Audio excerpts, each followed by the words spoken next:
విస్తృతంగా వచ్చినటువంటి నాయకులందరితో కలిపి సమావేశం పెట్టుకున్నాం.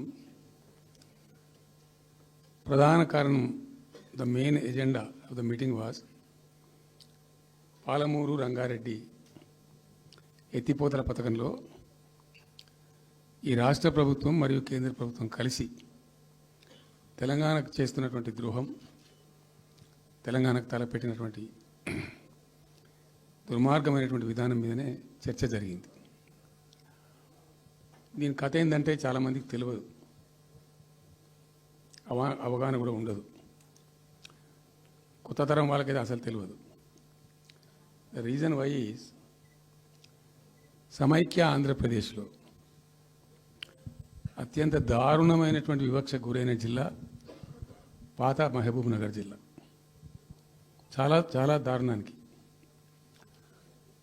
రీజన్ ఏంటంటే వనరులు లేక కాదు, వసతులు లేక కాదు. కృష్ణానది ప్రవేశిస్తదే మహబూబ్ నగర్ జిల్లాలో. సరే, ఇప్పుడున్న తెలంగాణ, అప్పుడు ఉన్న ఆంధ్రప్రదేశ్ మొత్తం చూస్తే కూడా 300 కిలోమీటర్స్ కృష్ణానది పారుతుంది కూడా మహబూబ్ నగర్ జిల్లాలో. 308 కిలోమీటర్లు పారుతుంది, 308 కిలోమీటర్స్ పారుతుంది. ఇది రెండు రాష్ట్రాలు కలిపి లెక్క చూస్తే కూడా. అయినా కూడా 50 ఏళ్ళు అప్పటికి 50 ఏళ్ళు పరిపాలించినటువంటి కాంగ్రెస్ పార్టీ కానీ, ఆ తదనంతరం సుమారు దగ్గర ఒక 20 ఏళ్ళు పరిపాలించిన తెలుగుదేశం పార్టీ కానీ పాలమూరుకు చాలా దారుణమైనటువంటి, తిరిగి కోలుకోలేనటువంటి దెబ్బ కొట్టిన పార్టీలు ఈ రెండు పార్టీల ప్రభుత్వాలు. ఇది లోకమందరికి తెలుసు. ఆ జిల్లా యాక్చువల్లీ అప్పర్ కృష్ణా ప్రాజెక్టు, భీమా ప్రాజెక్టు, తుంగభద్ర ఎడమ కాలువ ప్రాజెక్టు, దాని ద్వారా ఆనాటికి అన్ని ఫైల్స్ ఉన్నాయి, రికార్డ్స్ ఉన్నాయి. ఏదో ఒకటి స్టోరీ కాదు. 174 టీఎంసీ నీళ్ళు పాలమూరు రంగారెడ్డి జిల్లాకు రావాల్సి ఉండే. పాలమూరు జిల్లాకు ఆనాటి ప్రతిపాదిత ప్రాజెక్టుల ప్రకారం రావాల్సి ఉండే. ఆంధ్రప్రదేశే ఏర్పాటే తెలంగాణ పాలిట పెనుశాపం.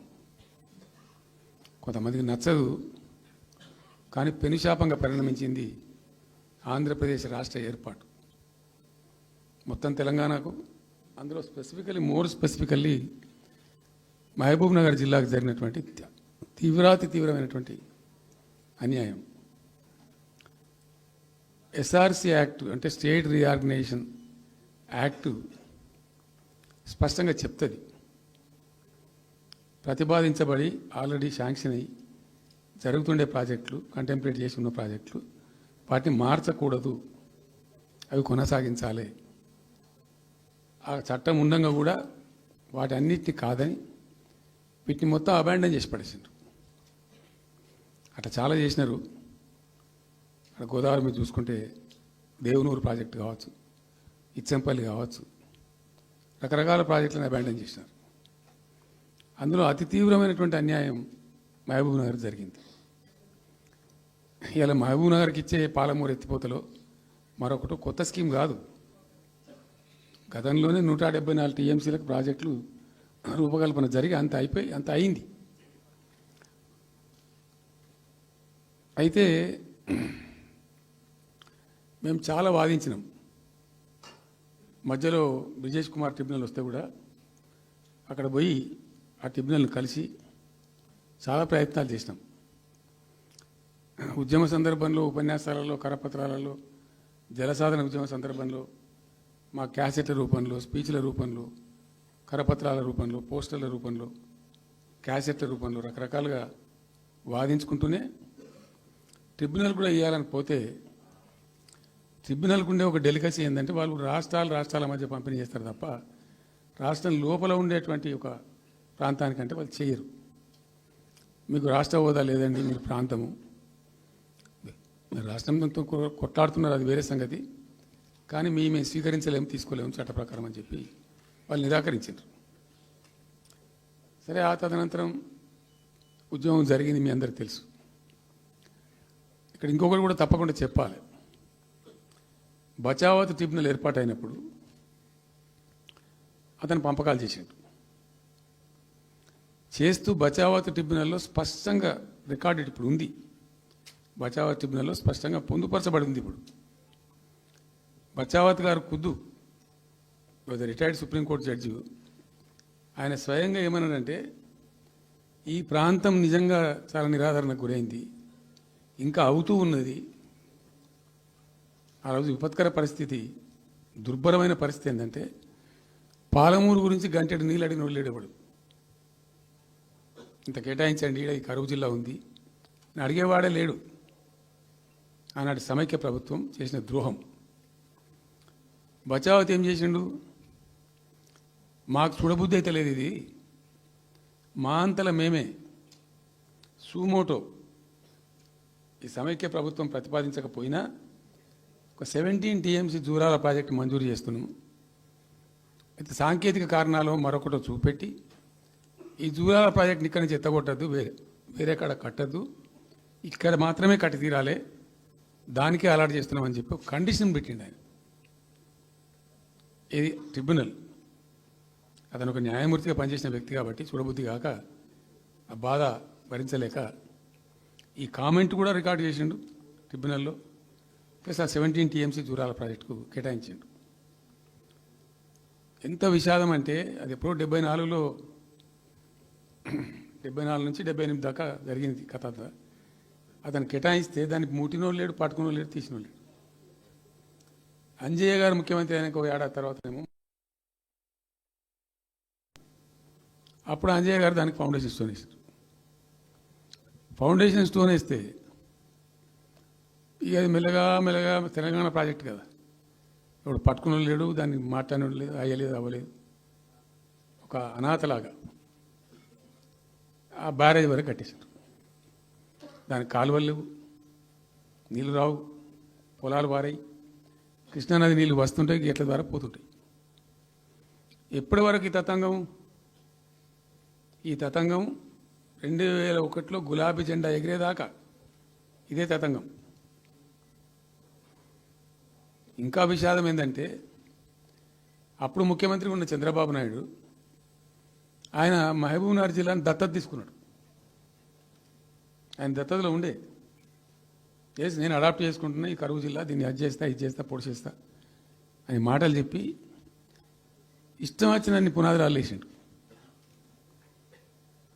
కలవకుర్తి, మన్ను, మశాను, రకరకాల పునాదురాలు వేసుకుంటూ ఉద్యమ సందర్భంగా నేను చేసే ఉపన్యాసాలలో నేను మాట్లాడేది, ఈ పునాదురాలన్నీ ఎందుకు మనకు పట్క ఏడుస్తానిక, చూస్తానిక, ఏం లాభము, ఈ రాళ్ళని అంశోయి కృష్ణానదిలో అడ్డమేస్తూ చెక్కడమని అయితే భయ అనేది నేను నవ్వేది, జనం సప్పట్లు కొట్టేది సభలలో నేను చెప్తుంటే. ఒక్క డ్రాప్ వాటర్ కూడా పొలాలు పారడానికి రాలేదు. తత్ఫలితమైంది net result. What was the net result? Palamuru జిల్లాలో ప్రతి తాలూకా కేంద్రం అంటే ప్రతి నియోజకవర్గ కేంద్రం నుంచి వలసలు పోవడానికి ప్రజలు ప్రతి బొంబాయి నుంచి bus, Narayanpet Bombay bus, Wanaparthy Bombay bus, ఇంచుమించు అన్ని తాలూకాల నుంచి బొంబాయికి డైరెక్ట్గా బస్సు. ఏం చేస్తారు, ప్రజలు పొట్ట చేత పట్టుకొని వలస పోవాలి, బతకపోవడు తప్ప ఇంకో గతి లేదు. జిల్లాకు జిల్లా మొత్తానికి మొత్తం 100% కృష్ణా బేసిన్లో ఉంటుంది. భయంకరమైన కరువు. చివరికి ఆ జిల్లాలో ఉండే అనేక మంది కవులు అనేక పాటలు రాశారు. ఆ గోరెటి వెంకన్న గారు అయితే పల్లె పల్లెలో పల్లెర్లు మొలిసే పాలమూరులోన అని చెప్పి పాట రాసి పాడిండి. ఆ పాట బాగా పాపులర్ సాంగ్ కూడా, తెలంగాణ ఉద్యమం పొడుగుతో కూడా భయంకరంగా మోగినటువంటి సాంగ్.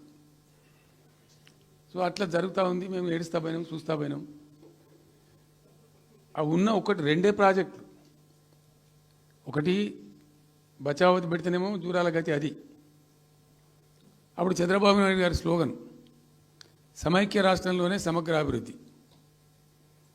నేను ప్రథమ మహాసభకు పాలమూరు జిల్లాకు పోయినా, మహబూబ్నగర్ టౌన్లో పెట్టాం. పెద్ద భారీ మీటింగ్ జరిగింది. దాదాపు 70,000-80,000 మంది వచ్చిండ్రు.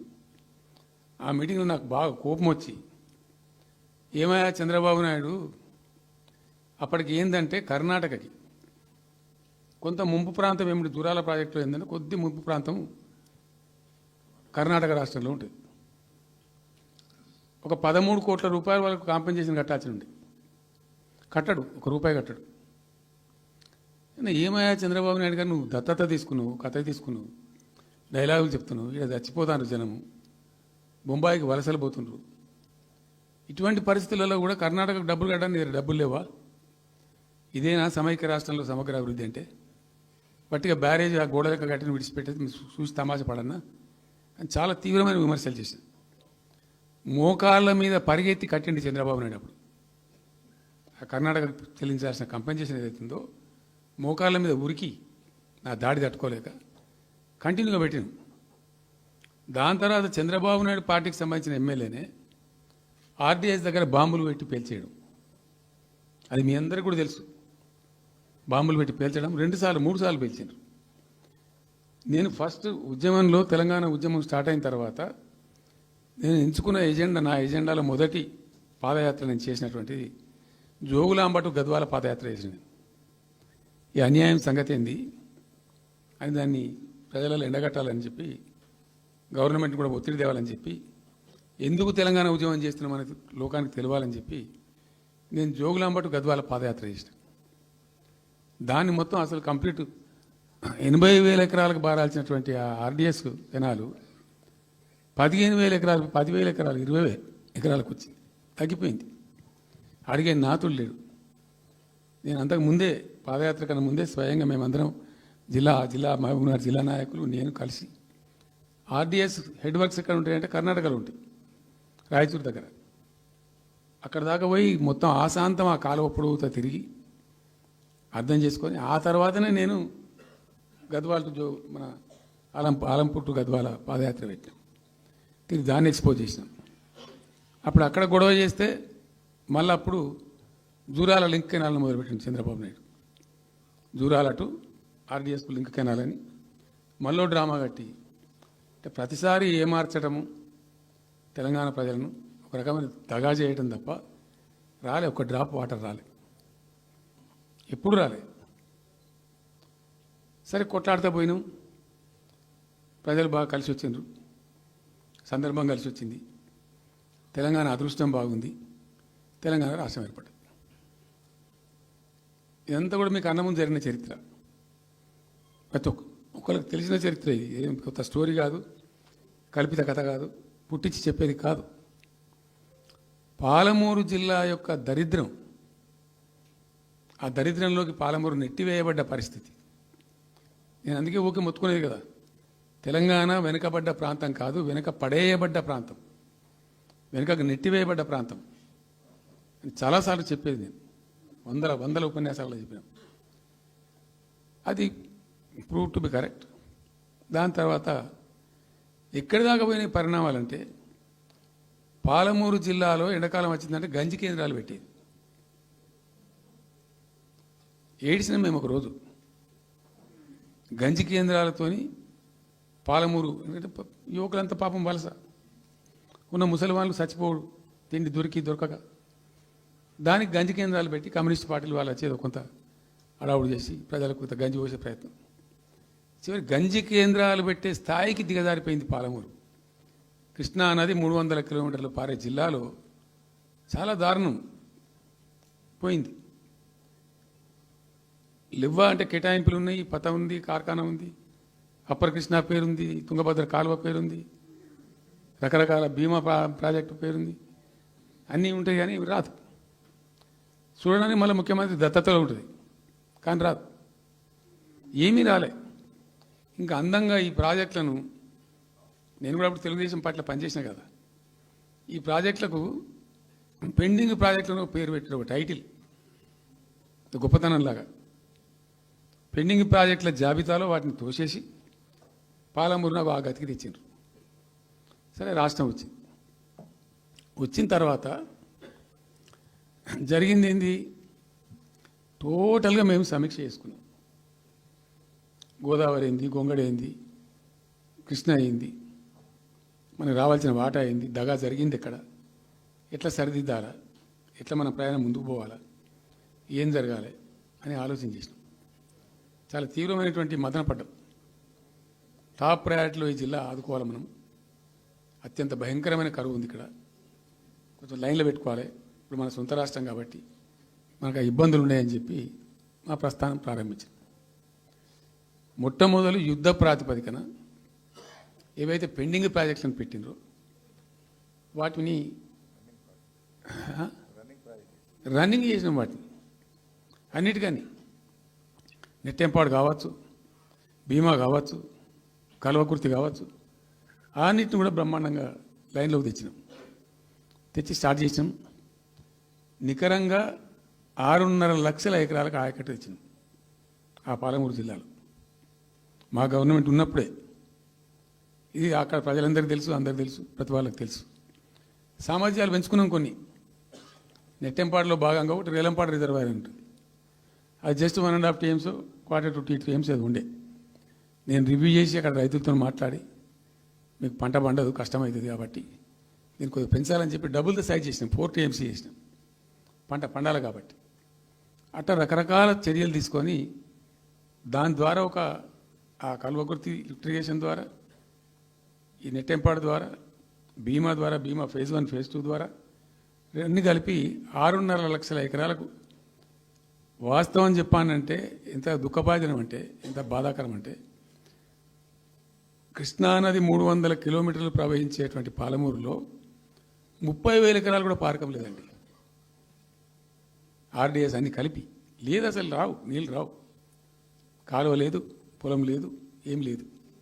అందుకే అది వలసల జిల్లా అని పేరు ఎందుకు వచ్చింది పాలమూరుకు? ఎందుకు వలస పోతారు ప్రజలు? ఎంత కంపల్సరీ ఉంటే పోతారు, ఎంత దుఃఖం ఉంటే పోతారు, ఎంత బాధ ఉంటే పోతారు.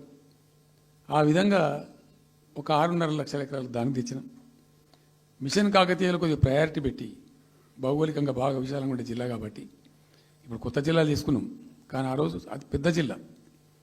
దానికి మిషన్ కాకతీయలో టాప్ ప్రయారిటీ ఇచ్చి మైనర్ ఇరిగేషన్ చెరువులు మొత్తాన్ని పోయినాయిగా అమ్ముకున్నారు, అబాండనైనాయి. మిగిలిన వాటిని కొన్ని సామర్థ్యాలు పెంచి ఒక పద్ధతికి తెచ్చినాం.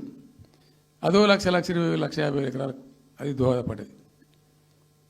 చెక్ డ్యాములు కూడా కట్టుకున్నాం, చాలా వాగుల మీద 100 కొద్ది చెక్ డ్యాములు కట్టినాం. ఇవన్నీ కూడా మీ కళ్ళ ముందే జరిగినాయి, మీ అందరికీ కూడా తెలుసు. ఈ RDS కెనాల్కి మోసం జరిగింది కాబట్టి మధ్యలో తుంగభద్ర మీద పెట్టి తుమ్మిల లిఫ్ట్ కూడా తెప్పించి తుమ్మిల లిఫ్ట్ కూడా పూర్తి చేసినాం. ఇది RDS ద్వారా కోల్పోయిన ఆయకట్టును రిస్టోర్ చేయడానికి తుమ్మిల లిఫ్ట్ కూడా స్టార్ట్ చేసినాం, నీళ్ళు పోపించినాం, బ్రహ్మాండంగా ఆయకట్టు అంతా పార్పించినాం. ఇట్లా అనేక రకాల చర్యలు అవి తీసుకొని ఒక 6.5 లక్షల ఎకరాలకేమో నెట్ ఆయకట్టు వచ్చింది. ఇండైరెక్ట్ ఆయకట్టేమో భూగర్భ జలాలు పెంచడానికి కట్టిన చెక్ డ్యాములు, మైనర్ ఇరిగేషన్ బాగు చేయడం, దాని ద్వారా కూడా 1,50,000 ఎకరాలకు వచ్చింది.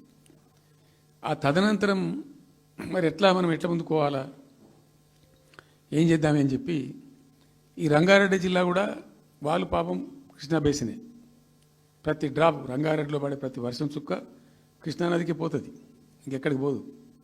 నల్లగొండ జిల్లాలో కురిసే ప్రతి వర్షం చుక్క కూడా కృష్ణానదికి పోతుంది.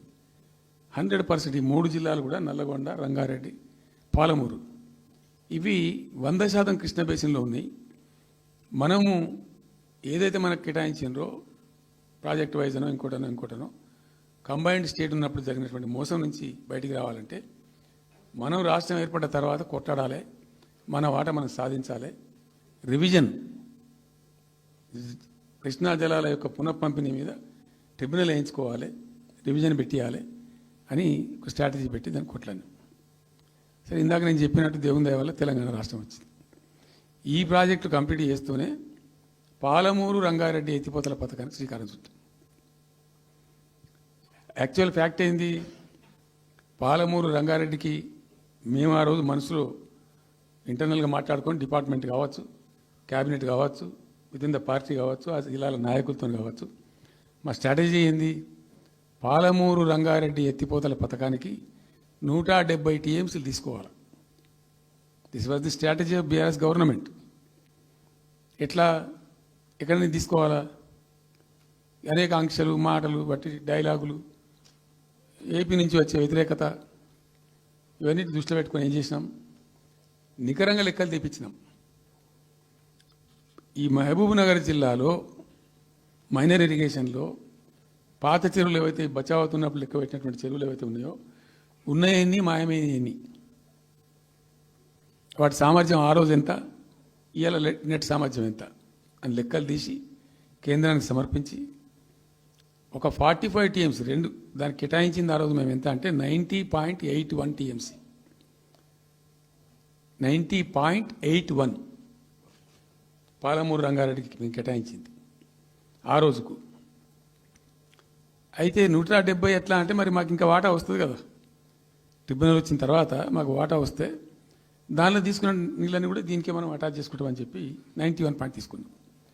ఎట్లా తీసుకున్నాము, బచావత్ ట్రిబ్యునల్లోనే ఒక తీర్పు చాలా స్పష్టంగా ఉన్నది, డెసిషన్ అది, ట్రిబ్యునల్ యొక్క నిర్ణయం ఏంటిది, ఆంధ్ర వాళ్ళు మొదటి నుంచి కూడా మేము కొంత గోదావరి నీళ్లు కృష్ణా డెల్టాకి తెచ్చుకుంటాం, నాగార్జున ఆయకట్టుకు తెచ్చుకుంటాం, మరో దాన్ని తెచ్చుకుంటాం అనే పద్ధతులు మొదలుపెట్టి తెచ్చుకున్నారు.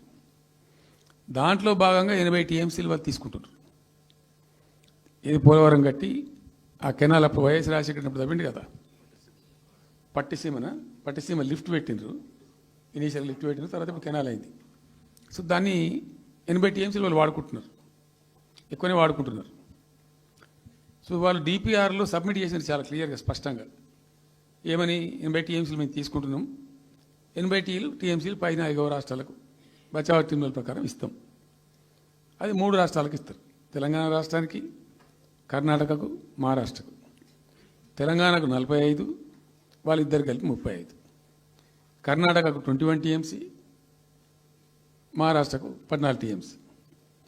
వాళ్ళిద్దరు కూడా వాడుకుంటున్నారు. అది కర్ణాటక వాళ్ళు already they are using 21 TMC ఏదైతే పోలవరం నీళ్ళు అక్కడ వాళ్ళు తీసుకున్నారు కాబట్టి దాని కంపెన్సేటర్ కింద వచ్చినటువంటి దాన్ని they are using it, right రాయాలి. మహారాష్ట్ర కూడా వాడుతున్నారు, లెక్కల్లో చూపించారు వాళ్ళు, వాళ్ళ ప్రాజెక్టుల డిపిఆర్లో వాళ్ళ లెక్కల్లో చూపెట్టిండ్రు. ఇక వాడుకోవాల్సింది వాళ్ళు మనం. సో ఆ 45 టీఎంసీ మనది ఉంది కదా, మనకు ట్రిబ్యునల్ కేటాయించిందే కదా, అప్పనంగా ఏదో వచ్చేది కాదు కదా. సో ఆ 45 ఈ మైనర్ ఇరిగేషన్ లాసెస్ 45 కలిపి 90.81 టీఎంసీలకు దాన్ని ప్రతిపాదించాం. It has a strong basis, ఏదో గాల్లే అడగోలు జమాబందీ ఏర్పడతాడు చేసింది కాదు, ఒక స్పష్టమైనటువంటి విధానంతో, ఒక అవుట్లుక్తో, భవిష్యత్తు ప్రయోజనాలను దృష్టిలో పెట్టుకొని చేసినటువంటి చర్య చేసినాం. ప్రాజెక్టు 30,000 కోట్లు, 35,000 కోట్లు మంజూరు చేసినాం.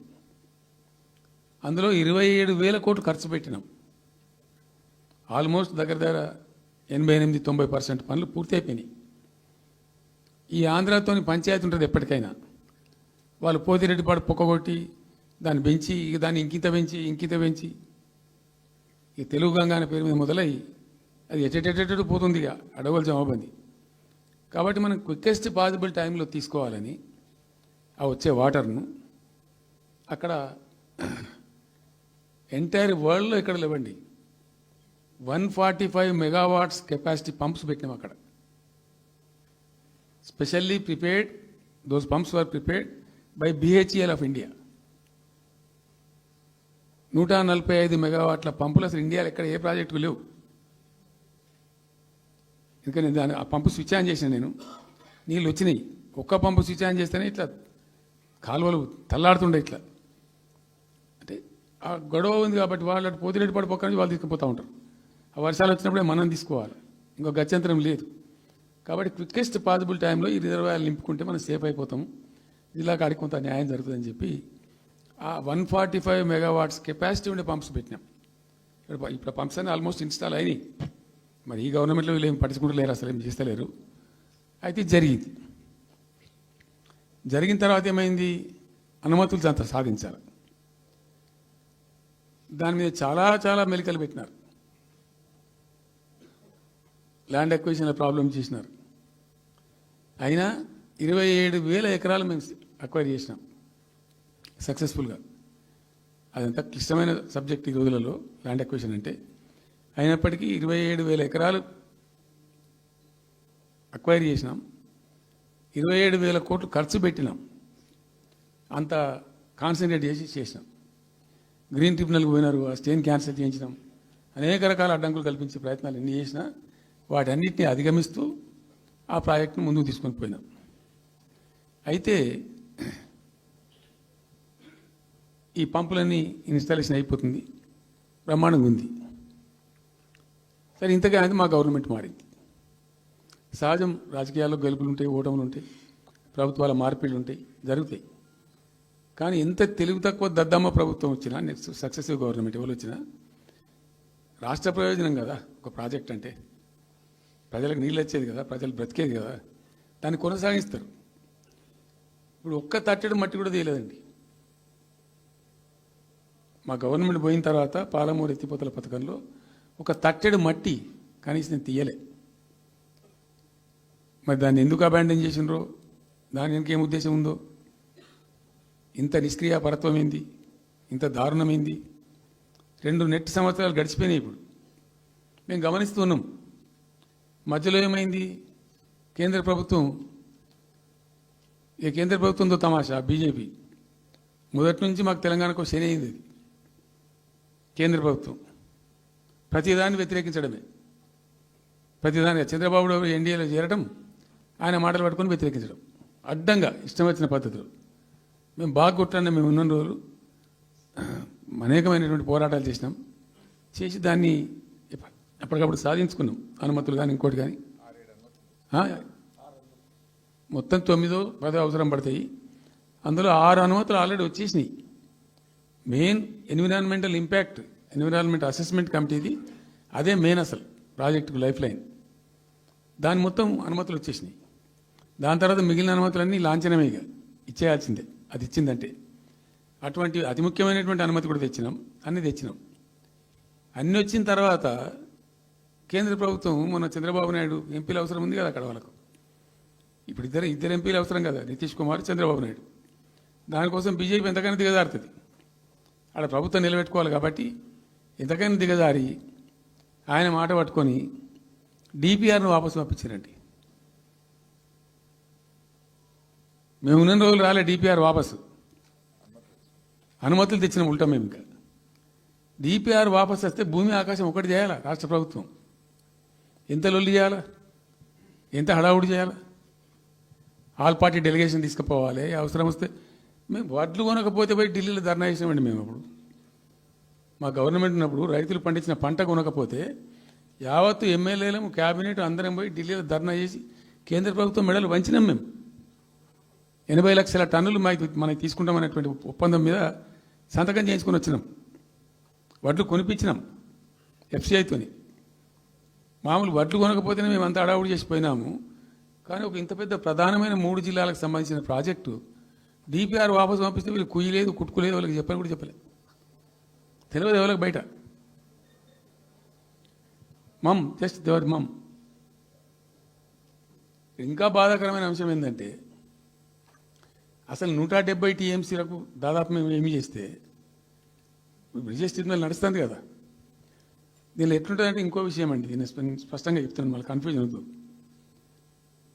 దేశంలో ఒక కొత్త రాష్ట్రం ఏర్పడితే దానికి కొన్ని సంక్రమణలు ఉంటాయి. నీళ్ళెన్ని రావాలి, ఫలాన్ని ఇంత రావాలి, ఫలాన్ని ఇంత రావాలి అని కొన్ని సంక్రమిస్తాయి ఆటోమేటిక్గా. అది ఎస్ఆర్సీ యాక్ట్. భారతదేశంలో ఇనీషియల్గా ఉన్నాయి 14 స్టేట్సే. ఇప్పుడు జమ్మూ కాశ్మీర్ అదేదో వాళ్ళు చేసినారు, కానీ అదర్వైజ్ 15 రాష్ట్రాల తర్వాత ఏర్పడ్డాయి. వాళ్ళు దాన్ని ఇప్పుడు యూనియన్ టెరిటరీ చేసింది కదా లద్దాఖ్ను. 15 అంటే ఒరిజినల్గా ఉన్నదానికంటే ఇంకో రాష్ట్రం ఎక్కువ కలిపి కొత్త రాష్ట్రాలు వచ్చినాయి. సో వాటికి పద్ధతి ఉంది. ఏ రాష్ట్రం ఏర్పడ్డప్పుడు దానికి ఏదేమి ఇవ్వాలి, హైకోర్టు ఎట్లా, పలాంది ఎట్లా అన్నీ దానికి ఒక చట్టం ఉంది. అవన్నిటిని బుల్డోజ్ చేస్తూ ఇక్కడ ఇయ్యలే. నీళ్ళు ఎన్ని రావాలా, ఫస్ట్ ఛాయిస్ వాళ్ళకి ఇస్తారంటే ఆ రాష్ట్రాలకు ఇస్తారు. ఏ రాష్ట్రాలు అయితే విడిపోయినాయో మీరు మ్యూచువల్ అండర్స్టాండింగ్లో చేసుకోండి అని ఇస్తారు.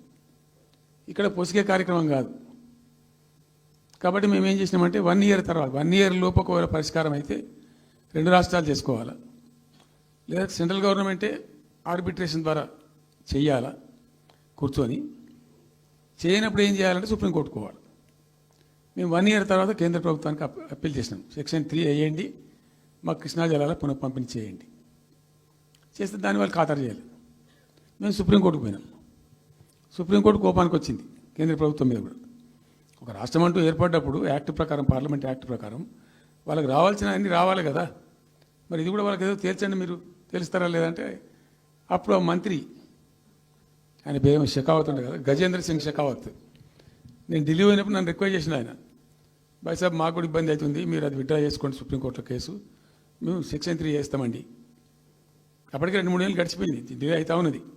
నేను పోయినప్పుడు అలా అడుగుతున్నా, పర్సూ చేస్తున్నా, మాట్లాడుతున్నాం, ప్రైమ్ మినిస్టర్ లెటర్స్ ఇచ్చినాం, అన్నీ చేస్తున్నాం.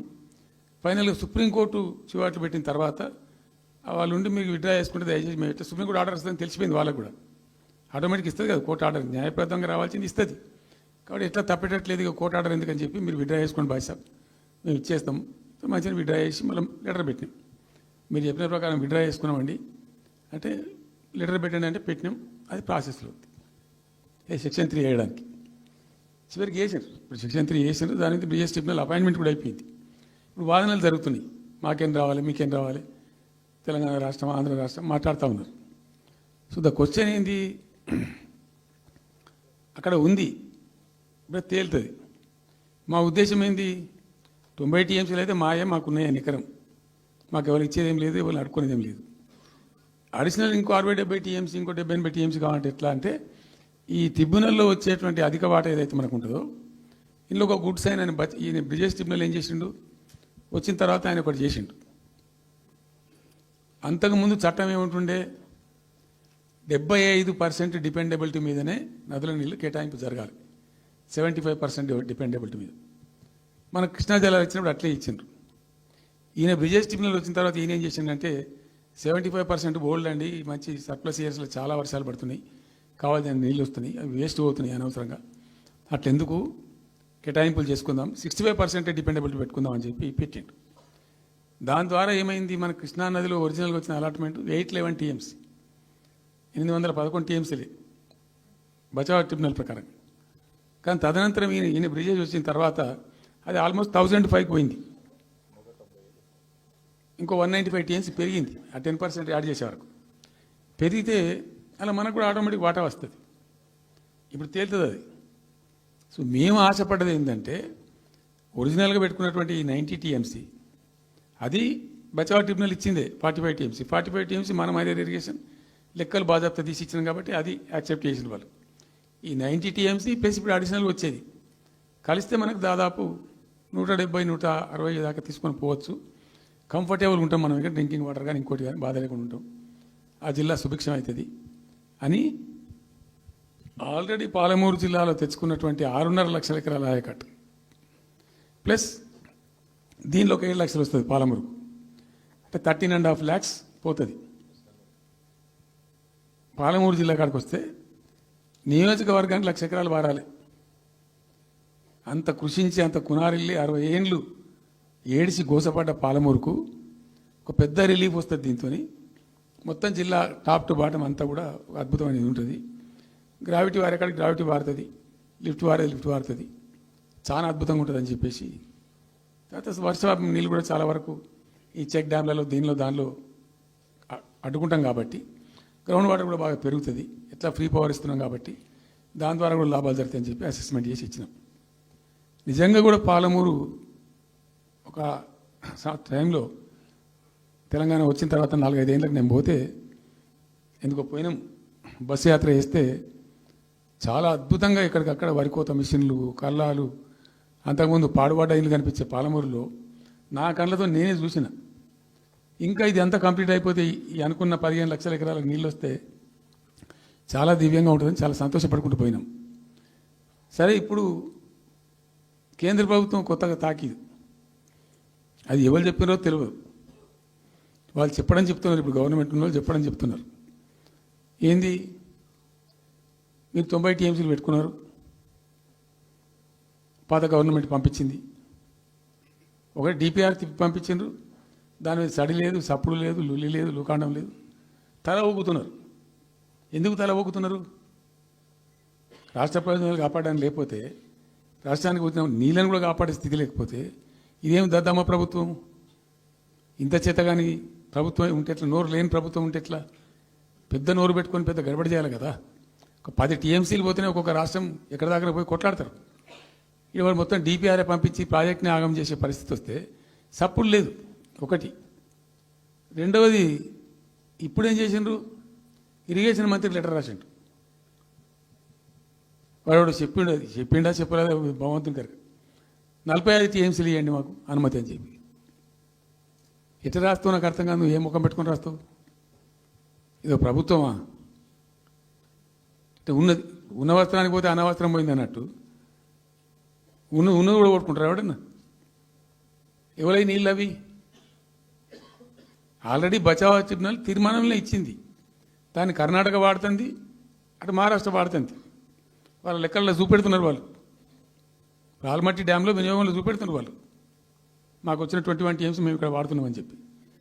ఆ 2 ఎగువ రాష్ట్రాలు వాడుతుంటే ఇక్కడ వచ్చి మనకు వచ్చినటువంటిది బాజాప్తా అది కూడా ట్రిబ్యునలే కదా. బచావత్ కూడా ట్రిబ్యునలే కదా. ఆ ట్రిబ్యునల్ తీర్పు ద్వారా వచ్చిన 45 టీఎంసీలు నువ్వు ఎందుకు ఆపుతున్నావు ఇప్పుడు? ఇదో రాష్ట్ర ప్రభుత్వమా? అసలు ప్రభుత్వం ఉందా? నిద్రపోతున్నారా? ఇంతసేపు రియల్ ఎస్టేట్ దందా తప్ప ఇంకోటి లేదా? ఇల్టు భూములు ఎట్లా అమ్ముదాం, పల్టు భూములు ఎట్లా అమ్ముదాం, ఆ భూములు ఎట్లా దెబ్బ పెడదాం, ఇంత కమిషన్ కొడదాం, ఇది తప్ప రాష్ట్ర ప్రయోజనాలు, నీళ్లు, రైతులు, మనుషులు లేరా? ప్రాజెక్టులు ఎందుకు 2 ఏళ్ల నుంచి ₹1 పెట్టలే? ఎందుకు ఒక తట్టడి మట్టి తీయలే? ఎవరు నిరోధించింది మిమ్మల్ని?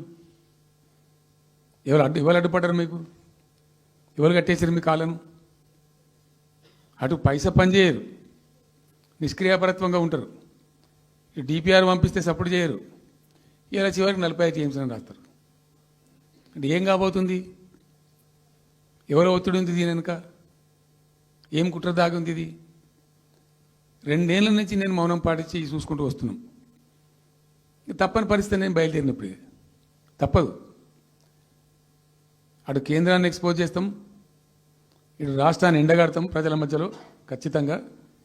ఇలా మొత్తం విస్తారంగా మాట్లాడినాం, చర్చించినాం. చాలా పెద్ద ప్రజా ఉద్యమాన్ని శ్రీకారం చుడతాం. కంపల్సరీ పాలమూరు, రంగారెడ్డి, నల్లగొండ జిల్లాలలో గ్రామాన దానికి పోస్టర్ డిజైన్ అవుతుంది, కరపత్రం డిజైన్ అవుతుంది. ప్రజా ఉద్యమాలు చేస్తాం, పెద్ద బహిరంగ సభలు పెడతాం. నేను స్వయంగా అటెండ్ అవుతున్న బహిరంగ సభలకు.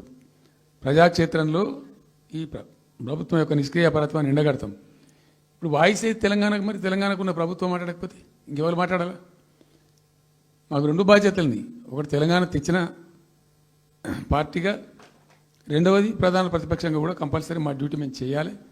అందుకోసం గాను వీళ్ళు ఏదో తమాషకు మేము అదోటి ఇదోటి అడ్డం పొడుగు మాట్లాడి, కిరికిరి మాటలు మాట్లాడి, ఈ కారు కూతలు కూసి ఏదో చేస్తామనుకుంటే నడవదిగా.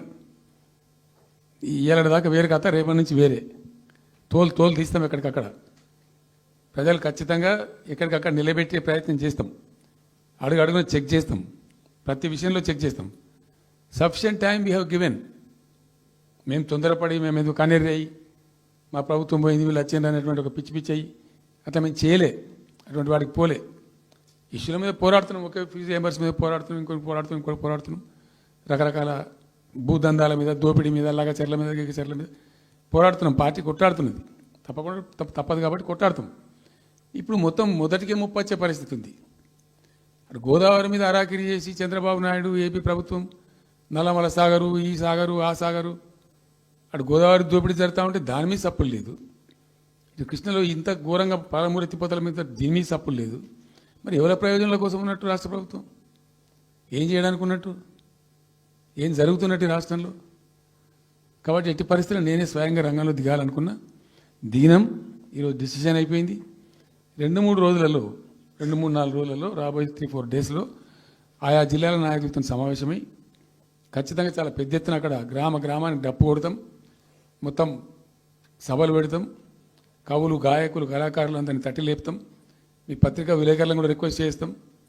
అక్కడ జరిగే అన్యాయాన్ని, ప్రజలకు జరిగేటువంటి అన్యాయాన్ని, ఈ జలదోపిని అరికట్టాలని ఈ కేంద్ర ప్రభుత్వం అవలంబిస్తున్న విధానాన్ని కూడా తప్పకుండా చేస్తాం. ఇన్ని రోజులు ఒక రకంగా పోయినాం, కానీ తప్పేటట్లేదు. ఇప్పుడు ఎవరితోనైనా సరే కొట్లాడతాం, తెలంగాణ కోసం భయపడం, యాందాకాని పోతాం, ఈ కొండ మీద గోపైనా సరే కొట్లాడతాం తప్ప ఇడిచిపెట్టాం. ఇక్కడ ఏమి ముఖాలు చూసేది కానీ ఇంకోటి కానీ నైసిటీస్ ఏమి లేవు. There is no nicety at all. Will fight, డెఫినెట్గా ఫైట్ చేస్తాం. ఎందుకంటే రక్షించుకోవాలి, రాష్ట్రం యొక్క హక్కులు రక్షించుకోవాలి, నీళ్లు రక్షించుకోవాలి, రాష్ట్ర ప్రజల ప్రయోజనాలు రక్షించుకోవాలి. ఈ విధంగా ఇప్పుడు మా కళ్ళ ముందే జరిగినటువంటి దీనిలో ఈ దుర్మార్గంలో ఎట్లా మౌనం పాటిస్తాడు కేసీఆర్? ఎందుకు మౌనంగా ఉంటాం? ఎవరి కోసం ఉంటాం? ఎందుకోసం ఉండాలి? కాబట్టి అరాకిరి ముచ్చట్లు కావు. ఇష్టం వచ్చినట్టు మాట్లాడి ఇష్టం వచ్చినట్టు ఆల్తు ఫాల్తు కూతలు కూసి ఏదో చేస్తామంటే అది జరిగేది కాదు, జరగనీయం. రెండవది, ఈ ప్రభుత్వం కూడా సర్వభ్రష్ట ప్రభుత్వం, సర్వములో భ్రష్టమైంది. మేము చెప్తా, బీజేపీ కథ కూడా చెప్తా. ఎందుకు చెప్పా? డెఫినెట్గా చెప్తాం. అరే నువ్వు మా ఇంట్లోకి వచ్చి మాకు దూసుకపోతా అని ఊరుకుంటామే? నాకు అర్థం ఎవరైతుంది? ఏమైనా ఉండొచ్చు కాక ఏమైనా ఉండకపోవచ్చు కాక నీ చేపెట్టి పైసలు కూర్చుకుంటా అంటే ఊరుకుంటామా? సాధారణ కాడికైతే కొట్లాడతాం కదా. యాక్చువల్లీ ఒక పద్ధతిలో ఈ రాష్ట్రం ఒక క్రమ పద్ధతిలో మంచిగా ముందుకు పోతూ ఉంటుంది. సంక్షేమం విషయంలో కానీ, అభివృద్ధి విషయంలో కానీ, పారిశ్రామికీకరణలో కానీ, ఐటీ రంగంలో కానీ, క్రైమ్ తగ్గించడంలో కానీ, లా అండ్ ఆర్డర్ మెయింటైన్ చేయడంలో కానీ ఒక మంచి పద్ధతిలో పోతూ ఉంది. ఇవాళ ఏందండి, జంట నగరాలలో పట్టభాగాలు నడి రోడ్డు మీద హత్యలు జరుగుతున్నాయి. అడిగే దిక్కు లేదు. మానభంగాలు జరుగుతున్నాయి, రేపులు జరుగుతున్నాయి. ఎన్సీఆర్బీ రిపోర్ట్ ప్రకారంగా 20% క్రైమ్ రేట్ పెరిగింది తెలంగాణలో. పీస్ఫుల్ స్టేట్ ఉండే, ఫ్రెండ్లీ పోలీసింగ్ ఉండే, అవన్నీ ముఖ్యమైపోతున్నాయి ఇవాళ తెలంగాణలో. చూస్తున్నాం మేము, మనం పాటించడానికి చూసుకుంటూ గమనించుకుంటూ రికార్డు చేసుకుంటూ అని చర్చ చేస్తున్నాం. ఎప్పటికప్పుడు పెరిగిపోయినాయి. వాగ్దానాలు ఏంటంటే వీళ్ళు చేసినాయి? మంచిగా ఉన్న ప్రజలను, మాకు ఓటేసే ఉద్దేశంలో ఉన్న ప్రజలను పచ్చి అబద్ధాలు టెంప్ట్ చేసి మోసం చేసి, ఈ రాష్ట్ర ప్రజానీకాన్ని మోసం చేసి, దొంగ మాటలు చెప్పి, మాయ మాటలు చెప్పి, అర్రాస్ పాటలు వాడినట్టు వాడినండి, వేలం పాట వాడినట్టు. కేసీఆర్ 10,000 ఇస్తాడు రైతు బంధుకు, మేము 15,000 ఇస్తాం. మహిళలకు 2,500 ఇస్తాం. కేసీఆర్ కళ్యాణ లక్ష్మి ₹1,00,000 ఇస్తాడు, మేము తులం బంగారం కల్పిస్తాం. మీరు పెళ్లిళ్ళు చేసుకోకుండా ఆపుండ్రి. ఇదే ప్రభుత్వం మీరు చెప్పినటువంటి మాటలు, పెళ్లిళ్ళు చేసుకుంటూ ఆగిపోండి, మీరు నవంబర్లో వేసుకునే బదులు డిసెంబర్లో వేసుకుంటే తులం బంగారం కూడా వస్తుంది. ఉపన్యాసాలలో చెప్పినండి, మా ఉన్నాయి ఆ క్యాసెట్లని. ఇంకేం చెప్పిండ్రు? పెన్షన్ తీసుకునే ముసలి ఎవరైతున్నారో నవంబర్లో తీసుకోకుండా డిసెంబర్లో 4,000 వస్తుంది. తెల్లారే ఇంకేం మాట్లాడిండ్రు? ఏంటి అది? 2 లక్షల రుణమాఫీ అని నరికిండ్రు. ఉరుకుండ్రి బ్యాంకుల పంట పోయి జల్దీ తెచ్చుకోండి. ఇది ఒక్కటి కాదు, అట్లా అర్రాస్ పడవాడినట్టే. చివరికి విద్యార్థులకు, పాపం పేద విద్యార్థులకు ఇండియా ఒక స్కూటీలు కాదా బాబు, చాలా ఉన్నాయి. శాంతాడంత లిస్ట్ 420 హామీలని చాలా ఉన్నాయి. నేను కొన్ని హైలైట్ చేసి చెప్తున్నాను. అంటే టెంప్ట్ చేయడంలో, ఫర్ ఎగ్జాంపుల్ ఇప్పుడు ఇండియా మొత్తంలో ఎక్కడ ఇయ్యరండి. మేము మొత్తం కూడా 100% సమ్మిళితమైన అభివృద్ధితో మేము ముందుకు పోయినాం. ఇట్లా ఏకపక్షంగా ఏకోన్ముఖంగా పోలే. మేము ఆల్ ఫ్రంట్స్ కవర్ చేయాలని చూసినాం. పేద పిల్లలు ఉంటారు, వాళ్ళకి పాపం విదేశీ విద్య లేక సీట్ వస్తుంది, చదువుకోవాలని ఆశపడతారు, పోలేరు. వ్యక్తిగతంగా మమ్మల్ని అంటే మేము పార్టీగతంగానో వ్యక్తిగతంగానో చేసేది కొంతమేరకు. పాలసీగానే ఎందుకు చేయకూడదని చెప్పి ఆలోచించి ₹20 లక్షలు ఇచ్చింది. ఎస్సీ ఎస్టీ పిల్లలు పోతే వాళ్ళకి అంబేద్కర్ పేరు అని పెట్టినాం. బీసీ అమ్మాయిలు పోతే వాళ్ళకు జ్యోతిబా పూలే అని పేరు పెట్టినాం. రకరకాలుగా మొత్తం మీద వాళ్ళకి ₹20 లక్షలు ఇచ్చినాం. అంటే ఎట్లాంటి ఇష్టం వచ్చినట్టు అది కూడా పెంచుతాం. కేసీఆర్ 10 లక్షలు ఇస్తే మేము 12 లక్షలు ఇస్తాం. దళిత బంధు ఇట్లా ఎన్నండి ఇష్టం వచ్చిన అంటే నోటికి మొక్కాలిగా. అది కూడా 100 రోజుల లోపలనే ఇస్తాం. ఆ కార్డులు వంచుడు సంతకాలు పెట్టి బాండ్ సంతకాలని ఇంటింటి కార్డులు వంచి మొత్తం చెడగోపం పెట్టారు. దిక్కుమాలిన దరిద్రం అంతా నెత్తిన పెట్టి కంప్లీట్ ప్రజలను టెంప్ట్ చేసి ఇలా వడ్లు కొంటలేరండి. సన్నాలు మొత్తం వడ్ల ప్రతి ధాన్యానికి లిస్టు పెద్ద లిస్టు శాంతాడంత లిస్టు. ఇక కందులకింత, మినుములకింత, పసుపుకింత, పప్పుకింత, మొక్కజొన్నకింత, అన్నిటికీ 500 బోనస్. అన్నిటికీ ఏమి దేనికి దిక్కు లేదు. పత్తి కొనే దిక్కు లేదు, వడ్లు కొనే దిక్కు లేదు. ప్రైవేట్గా అమ్ముకుంటారు, దోపిడికి గురి అమ్ముకుంటారు పాపం. ఏడ్చుకుంటూ కన్ననీళ్ళు కుక్కుంటారు. చివరికి వస్తే యూరియా సప్లై చేసే తెలివితేటలు లేవానండి. మా గవర్నమెంట్ ఉన్నప్పుడు రైతులు గ్రామాలలో ఒక ఆటో రిక్షాని డబ్బులు ఇచ్చి 10 బస్తాలు తెచ్చి బాబు అంటే తెచ్చి ఎడ పడేసిపోతుండే వాడు పొలం కాడ. ఇవాళ రైతులు రోజుల తరబడి గంటల తరబడి చెప్పులు పెట్టి, బీఆర్ఎస్ లేకముందు చెప్పుల లైన్లు ఉండే, బీఆర్ఎస్ ఉన్న రోజులు చెప్పుల లైన్లు మాయమైనవి. మళ్ళీ ఇప్పుడు కాంగ్రెస్ రాగానే మళ్ళీ ఇప్పుడు చెప్పుల లైన్లు స్టార్ట్ అయిపోయినాయి వరుస పెట్టి. మళ్ళీ ఇప్పుడు ఏందో యాపో బోపో తెచ్చిండ్రు, అది ఒత్తితే నడచలేదు, పిక్తలేదు. అది ఏ ఎరువు బస్తాకు యాప్ ఎందుకైనా నాకు అర్థం కాదు. ఇంకా ఆ యాప్లో కూడా నాకు పూర్తిగా తెలియలేదు. నిన్న రాత్రి కూడా చెప్పే ఆ యాప్లో ఏముంటుందట. ఇప్పుడు నాకు పట్టుందా, అది ఎన్ని మాటలు ఇస్తారట. సపోజ్ నాకు 3 ఎకరాలు ఉంది. 3 ఎకరాలు ఉంటే ఎకరానికి 2 బస్తాలు చొప్పున 3 సార్లు ఇస్తారట. అది అంటే 3 సార్లు పోవాలి. ఇక యాడికి పోవాలో నాకే తెలియదు. ముఠమూల యాపే దొరకదు కాలబెట్టి. అది ఏదైనా చదువుకుని పూరాన్ని పెట్టుకొని విని పట్టుకొని తిప్పలు పడదామంటే కూడా ఆ యాప్ ఒత్తితే ఏం కనబడుతుందట. యాప్ ఒత్తితే ఏం కనబడుతుందట. ఏ గోదాంలో ఎరువులు అని చెప్తారట. అంటే ఇలా గజ్వేల్లో చెప్తారు, రేపు సిద్దిపేటలో చెప్తారు, ఎల్లుండి సిరిసిల్లలో చెప్తారు. ఏ గోదాం పోవాలి, ఎటు పోవాలి. ఇంతకన్నా జోక్ ఉంటుందా. రైతులకు మండల కేంద్రంలో ఎరువుల దుకాణం ఉంటుంది, తప్పితే వాళ్ళ తాలూకా కేంద్రంలో ఉంటుంది ఎక్కువ. ఆడ సాగుకారు ఉంటాడు, ఇచ్చేటోడు ఉంటాడు, అప్పిచ్చేటోడు ఉంటాడు.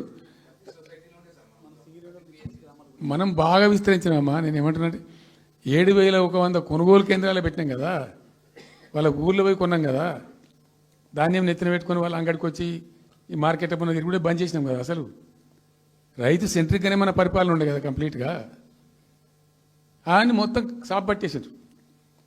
ఇప్పుడు అరాస్పాడలు వాడి 2 సార్లు రైతు బంద్ ఎగ్గొట్టిండ్రు. పెన్షన్ 4,000 ఇస్తామని 2 నెలల పెన్షన్ ఎగ్గొట్టిండ్రు. చాలా భయంకరమైనటువంటి పరిస్థితి తీసుకొచ్చింది రాష్ట్రంలో. ఇంత దిక్కుమాలిన కథ. నిరుద్యోగ భృతి ఇస్తాము, ఇవాళ మొక్కాల ఎన్ని అసలు హామీలు. నిరుద్యోగ భృతి ఇస్తాము, తోక ఇస్తాము, నోటిఫికేషన్లు ఇస్తాము, జాబ్ క్యాలెండర్లు ఇస్తాము, విద్యా భరోసా కార్డు. ఇక వాడు చూసి అడ్డం పడి ఆయన ఓటేసారు జనం. జరిగింది ఏంది, టెంప్ట్ అయిపోయారు. ఏమైందంటే యాక్చువల్లీ ఫ్యాక్ట్ ఏంటంటే ఇదే తెలంగాణ భవన్లో ఎన్నికలకు పోతున్నాం 2014. ఎన్నికల కమిటీ, హామీల కమిటీ ఒకటి ఉండే, మేనిఫెస్టో కమిటీ. అది రాస్తాను. దానిలోకి 2-3 రిటైర్డ్ ఐఏఎస్ అధికారులు కూడా ఉంటే అప్పుడు ఒక సందర్భం వస్తే నేను అడిగిన, అసలు మనం పెన్షన్ ఎందుకు ఇస్తాం ప్రజలకు? Why do you give pensions at all? ఎందుకు ఇవ్వాలి అసలు? దానికి ఒక పరమార్థమో పర్పస్ ఉందా? అగాధం పట్టుకొని ఇట్లా పంచిపెట్టుడా ఏంది అసలు? మీ ఉద్దేశం ఏంటి సార్ అన్నారు. అనుకోకుండా దురదృష్టవశాత్తు కొందరు డెస్టిట్యూట్స్ అవుతారు, కొందరు ఫిజికల్ హ్యాండిక్యాప్డ్ అవుతారు. ఇలా మంచిగానే ఉన్నాం, ఏమో ఏమైనా ఒక యాక్సిడెంట్ అయితే కథం తెల్లారు మనం వికలాంగుడు అయిపోతాం, కదలలేని పరిస్థితికి వచ్చేస్తాం. రకరకాలు ఉంటాయి. వృద్ధాప్యం వస్తే పాపం వాళ్ళ పిల్లలు చూసి చూడకపోయారు, కొంతమంది పట్టించుకొని లేని వాళ్ళు ఉంటారు. అట్లాంటి వాళ్ళకు, అనాథలకు, ఆర్ఫన్స్కు, డెస్టిట్యూట్స్కు, విధివంచితులకు ఇచ్చేది పెన్షన్. అది ఎందుకు? అది ఒక పరమార్థం ఉండాలి. వాళ్ళు బిర్యానీ తినకున్నా, పెద్ద గందరగోళం లేకున్నా కనీసం 2 పూటలు పప్పు పచ్చిపులిసింది అన్నం తిని వాంజాలవాడు పండుకుంటట్టు ఉండన్న ఆ మేరకు ఇవ్వండి అని చెప్పినాం. అప్పుడు ఒక ఆయన గోయల్ సాబ్ అని ఉండే ఐఏఎస్ ఆఫీసర్. ఆయన ఉప్పుకింత పప్పుకింత అని అన్ని రేట్లు లెక్కబెట్టి 670 రూపాయలు ఇస్తే సరిపోతుంది సార్ అని. నేను గావాలకు ఇచ్చేదానికి కోర్సు చేయను 1000 రూపీస్ పెట్టు పెద్ద కథ ఎందుకు అని 1000 చేసాం. దేనికన్నా కానీ 1000 రూపీస్ చేసినాం ఫస్ట్. సెకండ్ టర్మ్ నేను ప్రకటించిన, మళ్ళీ మేము గెలిపించుకొని ఈసారి గెలిస్తే వెంటనే 2000 రూపీస్ చేస్తామని చెప్పాను. మొదలు 1000 అన్నవాడు అడగలే, మా అంతటా మేమే సుమోటోగా మాట్లాడి చెప్పి డే 1 గవర్నమెంట్ ఇచ్చిన ఫస్ట్ క్యాబినెట్లో డిసైడ్ చేసి 1000 రూపీస్ పెట్టాం. 200 to 1000, 1000 to 2000 also first మంత్ని. Second టర్మ్లో మా గవర్నమెంట్ వస్తే ఫస్ట్ మంతే, ఏ మంత్లో గవర్నమెంట్ వచ్చినా అదే మంత్లో 2000 రూపీస్ చేసినాం, జనానికి అందించినాం. జనం కూడా ఏమనుకున్నారు, కేసీఆర్ 2 అన్నప్పుడు 4 అన్నట్టుగా ఇస్తాడు కావచ్చు, టెంప్ట్ అవుతారు పాపం, సహజంగా పేదవాళ్ళు కదా, లేని వాళ్ళు కాబట్టి. మనది కాదు సబ్జెక్ట్, అది కాదు కదా. ఈయన 2 ఇచ్చిండు కదా, 200 2000 చేసిండు, ఈడు తప్ప 4000 చేస్తాడేమో అనే ఆశలో మా కోటేసే ఉద్దేశం ఉన్న ప్రజలు కూడా ఈ మాయల పడి పాపం టెంప్ట్ అయిపోయి గోల్మాల్ అయిపోయి ఓట్లు వేసినారు. ఇలా తలలు బాదుకుంటున్నారు, తిడుతున్నారు, భయంకరమైన తిడుతున్నారు. నిన్న నేను హైదరాబాద్ వస్తున్నాను, నిన్న నేను మా ఫామ్ నుంచి బయలుదేరి వస్తుంటే ఒక 10 చోట్ల ప్రామిస్ చెప్తున్నాను. 10 ప్లేసెస్లో పక్క పండు వచ్చుకో, కానీ కార్లో కూర్చున్న 2 స్టీరింగ్ ఇచ్చి పెట్టి 2 చేతులు మీదకి పెట్టిండు. బాస్ మళ్ళీ మనం జల్దీ రావాలి, మనమే వస్తున్నాము, నెక్స్ట్ మనమే అని దుంకుతున్నాడు.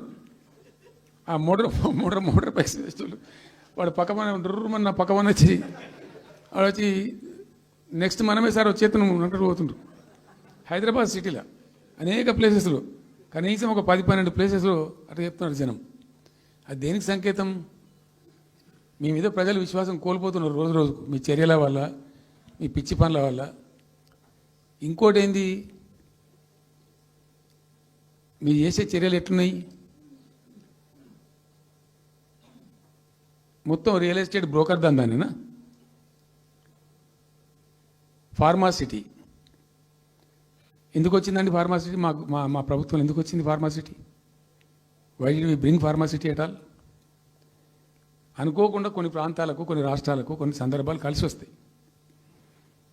భారత ప్రభుత్వం ఆనాడు ఉన్నటువంటి నెహ్రూ గారి ప్రభుత్వంలో ఈ ఫిలకు వ్యాధి, కలరా వ్యాధి వ్యాపించి ప్రజలు ఇబ్బడిగా చచ్చిపోయింది.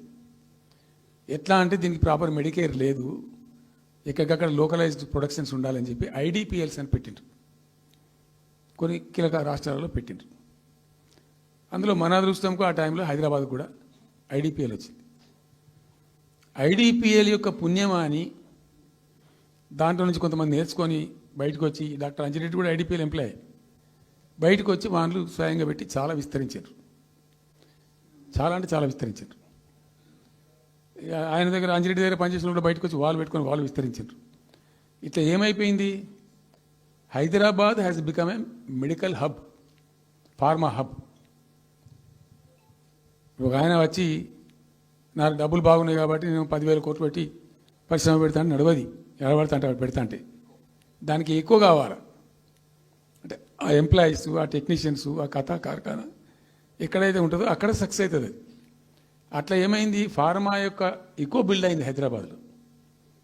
ఫార్మా యొక్క ఎక్కువ బిల్డ్ అయిన ద్వారా చాలా ఇబ్బడి ముగ్గుడిగా కంపెనీలు వచ్చినాయి ఇక్కడ. అసలు 1/3 వరల్డ్కు మన జినోమ్ వ్యాలీ నుంచే వ్యాక్సిన్ సప్లై అవుతుంది. ఇలా 1/3 of the world Hyderabad genome valley నుంచే వ్యాక్సిన్ సప్లై అవుతుంది. అట్లా ఎప్పుడో ఉన్న బయాలజికల్ ఈవెంట్స్ ఆ రాజుగారు స్థాపించారు ఆ కాలం 104 సంవత్సరాల క్రితం నిజాం పీరియడ్లో. అట్లాంటి కంపెనీలు వస్తూ వస్తూ వస్తూ వస్తూ వస్తూ Hyderabad has become a best destination for pharma. అయితే ఏమవుతుంది, ఆ రసాయనిక వ్యర్థాలు ఏవైతే ఉంటాయో అవి కొద్ది కారకాలు ఉంటాయి, ఇబ్బందులు కలిగిస్తాయి. మన హుస్సేన్ సాగరే కాలుష్యమయమైపోయి గబ్బు వాసన వచ్చే పరిస్థితి ఉండేది, మనం అందరం కూడా చూసినాం. సో దీని నుంచి హైదరాబాద్ బయటపడాలి. ఫార్మా వదులుకుందామా, వదులుకోవద్దు. మరి ఏం చేయాలా? ఒక 4 టీములు తింపిందండి నేను ప్రపంచవ్యాప్తంగా, ఐఏఎస్ అధికారుల బృందాలు. శాంతికుమార్ గారు అని చెప్పి ఆమె చీఫ్ సెక్రటరీ కూడా రిటైర్ అయింది, ఆమె అప్పుడు హెల్త్ సెక్రటరీగా ఉండే కొంతకాలం. ఆమె నాయకత్వంలో పంపించాం, చాలా దేశాలకు పంపినాం. మరి తిరిగి రండి. ఇప్పుడు ఏమైంది? మందులు లేని ప్రపంచాన్ని ఊహించలేము. మందులు కావాల్సిందే. మందులు తయారు చేసే సందర్భంలో తప్పకుండా కొంత వేస్టేజ్ ఉంటుంది. ఆ వేస్టేజ్ని ఎట్లా మేనేజ్ చేయాలి అని దానికి తెలివి కావాలి. సింపుల్ ఎగ్జాంపుల్ చెప్పండి, మన ఇంట్లో కిచెన్లో కూడా డైలీ వేస్ట్ ఉంటుంది, కానీ చాలా నీట్గా పెట్టుకుంటాం మనం దాన్ని. ఆ వేస్ట్ని డిస్పోజ్ చేస్తాం, కిచెన్లోనే ఉంచితే చచ్చిపోతాం కాబట్టి ఆ భయానికి క్లీన్ పెట్టుకుంటాం, మన ఓన్ కిచెన్ కాబట్టి. ఎగ్జాక్ట్లీ ఎట్లయితే కిచెన్ క్లీన్ పెడతారో వాటిని కూడా క్లీన్ పెట్టాలి. అయితే ఒక ఫార్మా కంపెనీ ముందు నుంచి మనం పోతున్నాం అనుకోండి, మన దగ్గర అయితే వాసన వస్తుంది, మనకు తెలుస్తుంది ఇదేదో మెడిసిన్ తయారు చేసే కంపెనీ అని. వేరే దేశాలలో అట్లా లేదు. యూరోప్లో లేదు, యూఎస్లో లేదు, చాలా దేశాల్లో లేదు, చైనాలో లేదు. అసలు గొట్టం నుంచి పొగరాదు. సో మనం మాత్రం టెక్నాలజీ మనం పెట్టుకోలేమా, పెద్ద ఇష్యూ అని చెప్పి ఐఏఎస్ అధికారుల బృందాలను తింపిన నేను అనేక దేశాలకు తింపి పంపించి, హైదరాబాద్లో ఫార్మా ఉంది కాబట్టి హైదరాబాద్ యొక్క లార్జర్ ఇంట్రెస్ట్లో ఫ్యూచర్ దృష్ట్యా ఫార్మాను కాపాడుకోవాలి, ఆ ఎక్కువ పోనీయద్దు, ప్లస్ ఈ కాలుష్య భారం నుంచి ప్రజలను రక్షించుకోవాలి. ఎట్లా అంటే జెడ్ఎల్బీ అని వచ్చింది, జీరో లిక్విడ్ బేస్ అని. ఆ డిశ్చార్జ్ ఏదైతుంటుందో దాన్ని మొత్తం జీరో లిక్విడ్ చేస్తారు. ఇంకా కాలుష్యం కాదు, ఏం చెడిపోదు, వీళ్ళకి ఇబ్బంది ఉండదు. అది ఇంటర్నేషనల్ లెవెల్లో సక్సెస్ఫుల్గా ఉంది, సక్సెస్ఫుల్గా జరుగుతుంది. అమెరికాలో ఉన్నాయి చాలా కంపెనీలు, యూరోప్లో ఉన్నాయి, ఇంకా చాలా చోట్ల ఉన్నాయి. అవసరం, ప్రతి దేశానికి అవసరమే. అయితే మనం ఆ సిస్టమ్ పెట్టుకోవచ్చు కదా అని చెప్పి ఒక ఫార్మా యూనివర్సిటీ కూడా పెడదాం దానిలో అని చెప్పి ఫార్మా ఇండస్ట్రీ తెచ్చినాం. 2 హెలికాప్టర్లు తీసుకొని ఆ ఫార్మా బిజినెస్ మెన్ ఎవరైతే ఉంటారో వాళ్ళని నేనే స్వయంగా పెట్టుకుని పోయి ఆ ముచ్చర్ల అక్కడ పోయి తీసుకుపోయి చూపించి ఈ ప్లేస్ బాగుంటుంది కదా అంటే బాగుంటుందని చెప్తే దాన్ని ఫైనల్ చేసి చాలా కష్టపడి 5-6 సంవత్సరాలు పర్సూ చేసి రైతాంగంతో ఘర్షణ పడకుండా ఒక 20,000 ఎకరాలు పెట్టుకొని చేస్తే 14,000 ఎకరాల పైచీలకు 14,000 నెట్ వచ్చింది ప్రభుత్వానికి. 14,000 acres already acquired by government. చాలా ఎంఓయూలు జరిగినాయి, అన్ని జరిగినాయి. మన లోకల్ వాళ్ళు రెడీ ఉండి. అయితే పర్టికులర్లీ జీడిమెట్ల, చెర్లపల్లి వీళ్ళు ఏమన్నారంటే, సార్ మాకు ఆల్టర్నేటివ్ స్థలం మంచిగా ఇస్తే మేము అక్కడికి వెళ్ళిపోతాం, ఈ బాధ మాకెందుకు, ప్రజలతో కూడా ఈ బదనాం ఎందుకు, ఆడ పెట్టుకుంటాం. పెట్టి కామన్ అఫ్లియంట్ ప్లాంట్స్ పెట్టి ఒక ఐఏఎస్ అధికారిని పెట్టి దాన్ని ప్రభుత్వ నిఘాలోనే ఈ రసాయనాలు వ్యర్థాలను ఇష్టం వచ్చినట్టు పెట్టుబడితట్టు పంపకుండా ఆ నియంత్రణలో జరగాలని చెప్పి పెట్టుకున్నది ఫార్మాసిటీ. దానికి ఎన్వైరాన్మెంటల్ క్లియరెన్స్ కూడా వచ్చింది. కేంద్ర ప్రభుత్వాన్ని ఒప్పించి ఎన్వైరాన్మెంటల్ క్లియరెన్స్ తెచ్చినాం. హైదరాబాద్ మొత్తం ఫార్మాను ఒకటే దగ్గర తీసుకుపోయి పెట్టాలి, అక్కడ ఫార్మా సిటీ కట్టాలి, అక్కడ పనిచేసే ఎంప్లాయీస్ కూడా పొద్దాకి ఇటు అటు తిరిగేటువంటి అవసరం లేకుండా మంచిగా బ్రహ్మాండమైన సిటీ రావాలి, వచ్చే సిటీకి కావాల్సినటువంటి ఆల్ ఇన్ఫ్రాస్ట్రక్చర్ రావాలి అని. చైనాలో నేను చైనా పోయినప్పుడు చూసినట్టు అది 70,000 ఎకరాలు వాళ్ళది, చాలా హ్యూజ్ ఫ్యాక్ట్. మనకి ఒక 20,000 ఎకర్స్ అయితే మస్తు అవుతుందని చెప్పి మేము తీసుకొని చేసినాం. మెడికల్ కాలేజ్ కూడా మంజూరు చేసినాం ఆ పక్కనే, వీటన్నిటి దృష్ట్యా పెట్టుకొని. అంటే మేము ఒక పద్ధతి పెట్టుకొని దాన్ని ఒక సిస్టమేటిక్గా చేసినాం. చేస్తే ఇప్పుడు దాన్ని ఏందండి దందా, ఏదైనా చేసి దాన్ని నమ్మకదొబ్బన్నా. ఏం జరుగుతుంది రాష్ట్రంలో? ఫ్యూచర్ సిటీ, తొక్క సిటీ, ఎవరికి కావాలి నీ ఫ్యూచర్ సిటీ? నాకు అర్థం కాదు. నువ్వు పెంచినావు హైదరాబాద్ను, ఎవరు చేసిన హైదరాబాద్ సిటీ? ఇంత వైబ్రాంట్ సిటీ ఎక్కడికి వచ్చింది? ఓ 400 సంవత్సరాల చరిత్రతోని దీనికంతా ఒకటి పోది జరిగి ఆటోమేటిక్గా పెద్ద సిటీ అయింది. అట్లా అన్ని కావు, అందరికి కావు. ఎన్ని రాష్ట్రాలకు ఉన్నాయండి? బెంగాల్ కలకత్తా ఉంది, మహారాష్ట్రకి ముంబై ఉంది, మనకు హైదరాబాద్ ఉంది, కర్ణాటకకు బెంగళూరు ఉంది, తమిళనాడుకు మద్రాసు ఉంది, ఢిల్లీ కోర్స్ ఢిల్లీ. వేరే రాష్ట్రాలకు లేవు కదా, 28 రాష్ట్రాలకు ఉండయి. సో ఇంత మహానగరం నిర్మితమైంది. ఈ నగరం యొక్క భవిష్యత్తును దృష్టిలో పెట్టుకొని పెట్టిందే ఫార్మాసిటీ. ఈ సిటీ మొత్తం గబ్బులేసిపోవాలి ఇక్కడ దాంతో. నువ్వు తీసుకుపోయాలి ఫ్యూచర్ సిటీ, తోక సిటీ ఏందన్నట్టు ఇది? అన్ని దిక్కుమాలిన పాలసీలు, రియల్ ఎస్టేట్ బ్రోకర్ దందా తప్పితే ఇంకోటి లేదు. అన్నీ కనబడతాయి మనకు. మీరు పరిశీలనగా చూస్తే, పూర్తిగా చూస్తే అసలు చాలా గందరగోళం. గురుకుల పాఠశాల విద్యార్థులు చచ్చిపోతారండి. ఇప్పటికి 120 మంది విద్యార్థులు చచ్చిపోయారు. గంత నియంత్రణ లేదా? గంత తెలివి లేదా? ఒక గట్టి అధికారిని పెట్టి గట్టి చర్య తీసుకోరాదా? ఏందో చేస్తాము నీ ఫ్యూచర్ సిటీతో ఒక సిటీ ఈ పోరగాళ్ళని చేస్తారు. తర్వాత ఫార్మా సిటీలో ఆ ల్యాండ్ అక్వైర్ చేసినప్పుడు కండిషన్ ఏంటంటే ఓన్లీ ఫార్మా సిటీకి మాత్రమే వాడతాము. Conditional land acquisition. హైకోర్టులో కేసు ఉంది. హైకోర్టులో ఈ ప్రభుత్వం ఏం చెప్తుంది? లేదు ఫార్మా సిటీ ఉంటుంది. మళ్ళీ ఆడ 3,000 ఎకరాల్లో వాడేవాడు అంబాయినా సల్మాన్ ఖానా ఎవడో వంతారనో బొంతారనో పెడతారు. ఈ జూ పార్క్ కొంచెం ఆడబెడతారట. ఎందుకు జూ పార్క్ అమ్ముకదొప్పడానిక? ఏం జరుగుతుంది ఈ రాష్ట్రంలో? అసలు మేము ఇటువంటి చిల్లర పనులు చేయలేదే. మేము ఉన్నప్పుడు ఇంత దుర్మార్గమైన కార్యక్రమాలు చేయలేదే. ఇది ఎక్కడ దిక్కుమాలిన దందా? ఏం జరుగుతుంది అసలు? ఏం చేయదలుచుకున్నారు ఈ రాష్ట్రాన్ని? ఇదేం పోతున్నా? సో ఇట్లా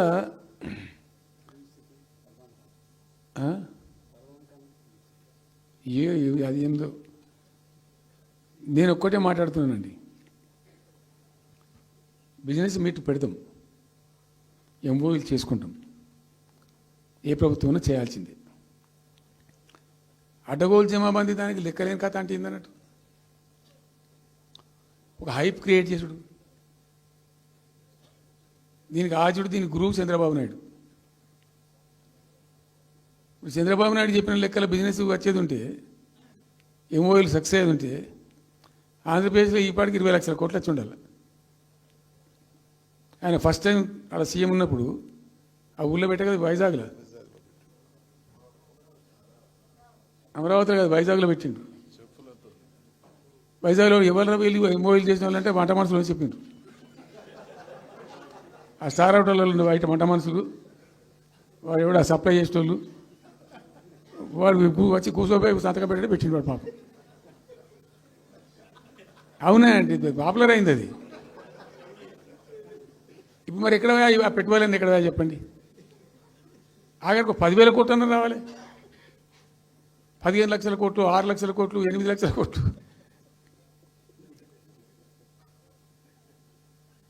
అయితే అప్పుడు తమాషా జరిగింది. ఈ భోపాల్ ముఖ్యమంత్రి, అప్పుడు నేను ముఖ్యమంత్రి ఉంటే భోపాల్ ఆయన పేరు శివరాజ్ సింగ్ చౌహాన్, ఆయన సీఎం ఉండే. ఆయన ఆ ప్లానింగ్ అదే ఇప్పుడు నీతి ఆయోగ్ ఉంది కదా, దానిలో సబ్ కమిటీకి ఆయన చైర్మన్. నేను భోపాల్లో పెడతా బాయ్సాబ్ జర వచ్చిపోను అని ఖచ్చితంగా భూగా బతిమాలితే ఫోన్ల మీద ఫోన్లు చేస్తే ఏం భోపాల్ లేవా మీరు చూసుకొని అంటే, లేదు సార్ నువ్వు తప్పకుండా రావాలంటే సరే అని పోయినండి. అయితే ఆడొక ఇండస్ట్రీ మినిస్టర్ ఉంది, వాళ్ళ గవర్నమెంట్కి ఉంటారు కదా మధ్యప్రదేశ్కు. ఆమె వచ్చి నీ కొడుకు వచ్చి బాగా ఆగమాగం చేస్తానని మమ్మల్ని అంటే, ఎందుకు చేస్తాడమంటే ఆయన అదొకటితోటి మాట్లాడి ఎక్కువ చేసుకుంటుండు బాగా అంటే, నువ్వు కూడా అన్నాడు గట్టిగా చెయ్యి. ఆమె వసుంధర రాజే చెల్లెలు, ఆమె పేరు యశోధర రాజే ఏదో అన్నది. అంటే నేను అంతకుముందు ఒక కొద్ది రోజుల ముందే నేను భోపాల్ పోవడానికి ఒక దాదాపు 2-3 మంత్స్ బిఫోరే మోడీ గారు వచ్చిండు. అక్కడ వచ్చి 14 లక్షల కోట్లకు ఎంఓయూ చేసి పడేసారు. ఇది మధ్యప్రదేశ్ గవర్నమెంట్. నేను మొన్న 14 లక్షల కోసం చేసిన కాదమ్మా, మీకు నాకు అర్థం కాదు, నీకేం రాలేదంటావు నువ్వు. ప్రధానమంత్రి మీకు సపోర్ట్ ఉండే, మీకు పార్టీ అయ్యి మీకు మంచిగా నీకు ఇంత లాభం ఉంది అంటే, ఓ సో బోగసాయి సాబా ఆమె నేను అతను ప్రామిస్ చెప్తాను. నేను ఐ వాజ్ షాక్డ్. అది వచ్చేదా పోయేస్తానంత వాటిగా గ్యాసు అంటే, ఈ గ్యాసులు ఎవరిని మోసం చేయడానికి ఇంత వంచిస్తారా ప్రజలను? నికరంగా వస్తే పెట్టుబడులు రావాలి కదా, కనబడతాయి కదా. ఆ పెట్టుబడులు వస్తే లాభాలు జరుగుతాయి, ఉద్యోగాలు వస్తాయి, ఫ్యాక్టరీలు వస్తాయి, అడిషనల్ ఇన్కమ్ జనరేట్ అవుతుంది, స్టేట్ గవర్నమెంట్కి జిఎస్టీ పెరుగుతుంది. ఏం లేదు, వాటిదే గ్యాస్. మొన్న వీలైతే చెప్పి 5 లక్షల, నువ్వు కొంచెం తగ్గించి చెప్తున్నావు.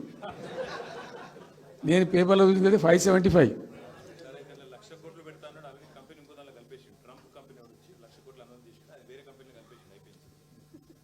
ఇట్లా ఇది ఏమి ట్రంప్ ఓడికి గింపి ఇదంతా ఏం పంచాయతీ?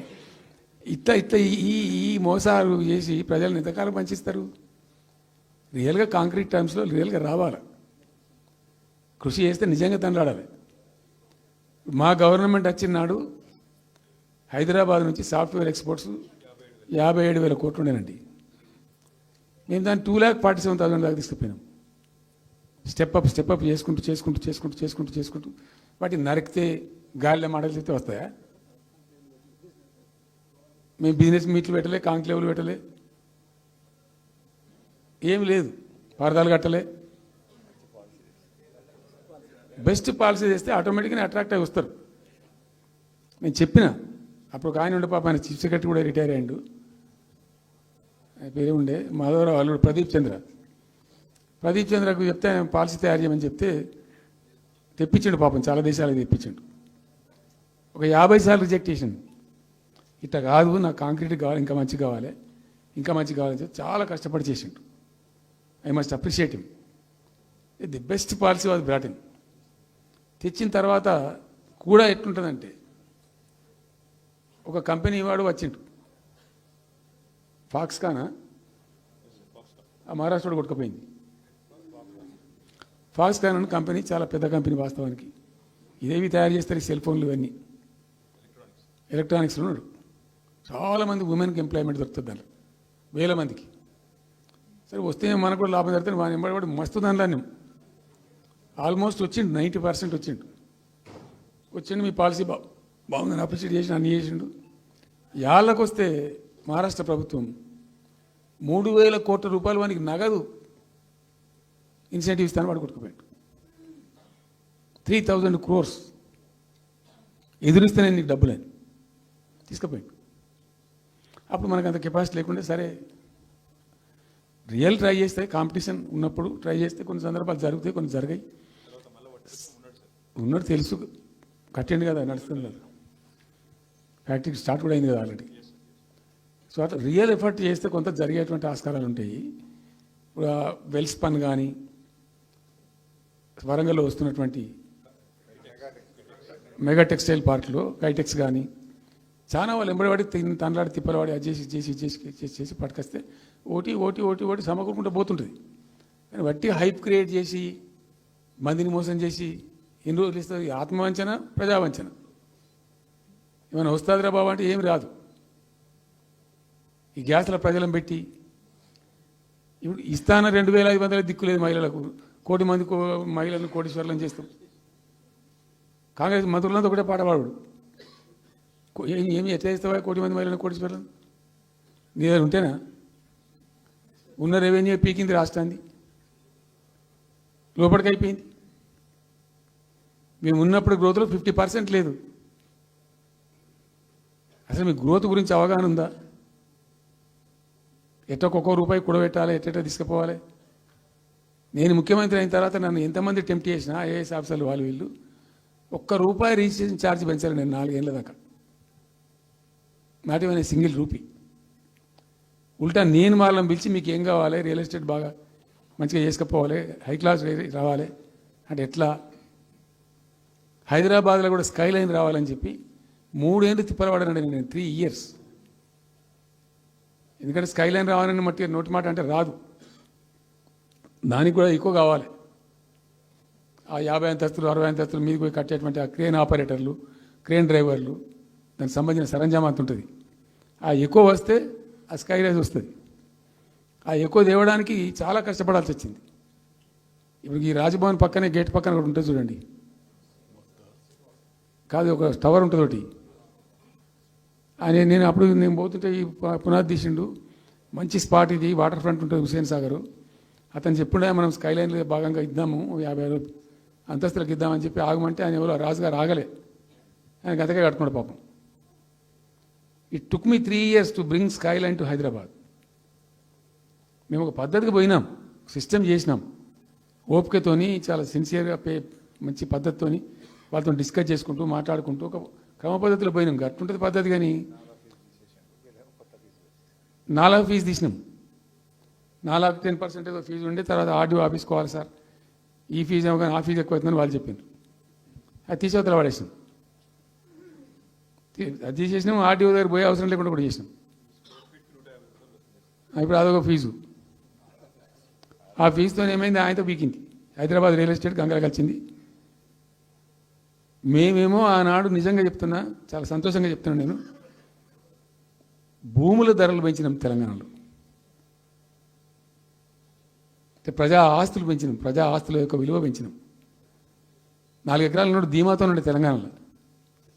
కొద్దిగా డాంబర్ రోడ్డు అంటుకునే 4 ఎకరాల నోడు 50 లక్షల కాడికి అమ్మితే నాకు 2 కోట్ల శ్రీమంతుని అని చెప్పుకున్నాడు కాలర్ ఎగరేసుకొని. ఇవాళ ఏమైనాయండి భూముల ధరలు? కుప్ప ఊలిపోయినాయి. ఇంట్లో అమ్మాయి పెయింట్ ఉంటే ఒక ఎకరం అమ్మి చేద్దాం అనుకుంటే కొనే దిక్కులేదు సార్ అని కళ్ళకి నీళ్ళు పెట్టుకుంటారు ప్రజలు. ఇవాళ లేదు, ఒక ఎకరా కూడా అమ్ముడు పోతలేదు, ఇప్పుడు కొంటలేడు. దిక్కు లేకుండా అమ్ముకుంటే ఇష్టం వచ్చిన అడ్డమైన ధరలకు అమ్ముకోవాలి.